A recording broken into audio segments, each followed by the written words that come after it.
हमारे देश का एक ऐसा समुदाय है जो खुद को बताता तो शांति प्रिय है, लेकिन उसकी हरकतें ठीक इसके उलट नजर आती हैं।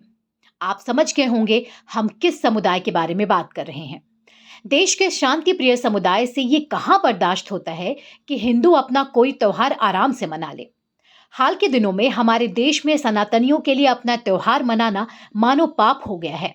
बिहार, झारखंड, बंगाल और राजस्थान का हाल तो किसी से छिपा नहीं है, लेकिन इस लिस्ट में मेवात का नाम भी शामिल हो गया है।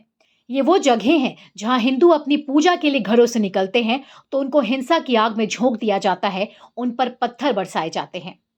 हिंदू त्योहारों के दौरान हंगामा मचाना, देश का माहौल बिगाड़ना शांति प्रिय समुदाय की आदत बन गई है। ठीक इसी तरह हरियाणा के नूह में भड़की हिंसा ने एक बार फिर पूरे देश को झकझोर कर रख दिया है।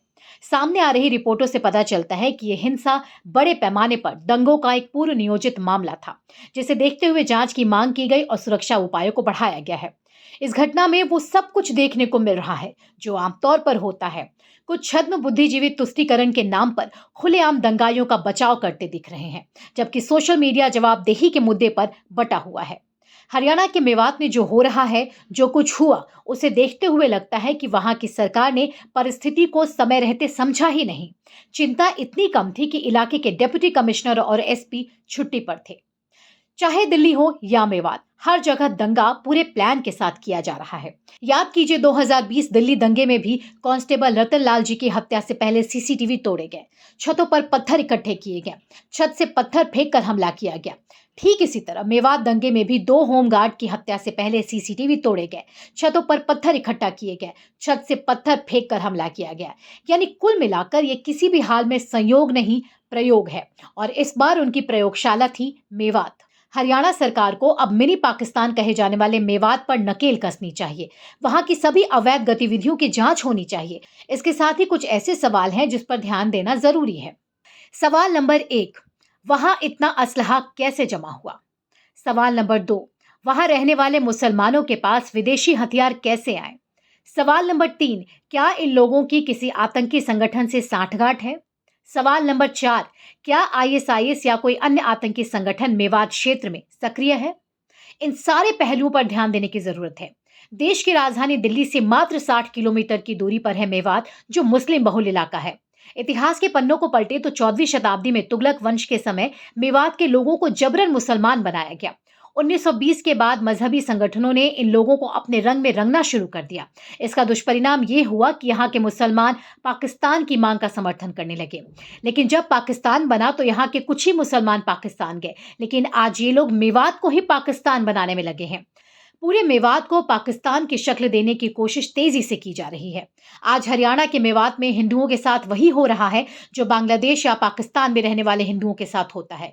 हिंदू लड़कियों और महिलाओं का अपहरण, उनका धर्मांतरण और फिर किसी मुस्लिम के साथ जबरन उनका निकाह, हिंदुओं को जबरदस्ती मुसलमान बनाना, हिंदू व्यापारियों से जबरन पैसे की वसूली करना, मंदिरों और शमशान के भूखंडों पर कब्जा करना, बांग्लादेशी घुसपैठियों को बसाना, हिंदुओं को झूठे मुकदमे में फंसाना, हिंदुओं के यहाँ डाका डालना, जिस कारण मेवात के हिंदू मेवात से पलायन कर रहे हैं। ये कहना गलत नहीं होगा कि पूरे मेवात से हिंदुओं को भगाने के लिए मानो अंतरराष्ट्रीय स्तर पर साजिश रची जा रही है। लव जिहाद के जाल में फंसाकर हिंदू लड़कियों को मुसलमान बनाया जा रहा है। सरकारी योजनाओं में भी हिंदुओं के साथ भेदभाव किया जाता है। मीडिया रिपोर्ट की माने तो सरकारी संस्था मेवात विकास एजेंसी यानी एमडीए, जिसका वार्षिक बजट 70 करोड़ रुपए है, इसका इस्तेमाल करीब करीब मुसलमानों के लिए ही किया जाता है। वहीं मेवात के मुसलमानों ने यह भी फतवा सुना दिया है कि कोई भी मुस्लिम किसी हिंदू दुकानदार से कोई सामान नहीं खरीदेगा। हिंदुओं की दुकानों के बाहर मुस्लिम चौकीदार बिठा दिए गए हैं। इसके पीछे 2 कारण हैं, एक हिंदुओं को भगाना और दूसरा उधारी के पैसे की बेईमानी करना। आपको बता दें, यहाँ के मुसलमान हिंदू दुकानदारों से उधार में सामान खरीदते हैं और जब बकाया ज्यादा हो जाता है तो उसका बहिष्कार कर देते हैं।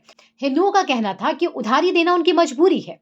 एक रिपोर्ट के हवाले से यह भी मालूम पड़ता है कि मेवात में सूर्योदय से पहले ही सैकड़ों गोवंश की हत्या हो जाती है। फिर उनके मांस को 1 किलो, आधा किलो की थैलियों में बंद करके बेचा जाता है। मांस बेचने के लिए लोग गांव-गांव घूमते हैं और उनकी संख्या दूध बेचने वालों से अधिक होती है। वहीं पूरे मेवात में मस्जिद और मदरसों का निर्माण धड़ल्ले से हो रहा है। मुख्य सड़क के किनारे हर मोड़ पर मस्जिदें बन रही हैं और 8-10 गांवों के बीच एक बड़ा मदरसा बन रहा है। कोई भी अपराधी अपराध करके सड़क किनारे की मस्जिद में छिप जाता है। जो अपराधी मस्जिद में छिप जाता है वो पुलिस की पकड़ से बाहर हो जाता है, क्योंकि पुलिस मस्जिद के अंदर तलाशी लेने से बचती है। आलम यह है कि जिन रोहिंग्याओं को दिल्ली उत्तर प्रदेश से भगाया गया, उन्हें मेवात के कई हिस्सों में बसा दिया गया है। सूत्रों की माने तो तबलीगी जमात के लोग मेवात के मुस्लिम युवाओं को जिहाद और लव जिहाद के लोग साते हैं, साथ ही हिंदुओं को मुस्लिम बनाने का काम करते हैं। यानी मेवात को मिनी पाकिस्तान बनाने में कोई कसर नहीं छोड़ी जा रही है। शांति प्रिय समुदाय का ढिंढोरा पीटने वालों का उद्देश्य केवल एक ही है कि किसी तरह हिंदुओं के त्योहारों में अड़चन पैदा किया जाए। ये कभी भी हमारे त्योहार को चैन से मनाने नहीं देंगे, चाहे हमारे धार्मिक यात्राओं पर पत्थर क्यों न चलाने पड़े, हिंदू महिलाओं और बच्चों को बंधक क्यों न बनाना पड़े। Bureau report, greatly media.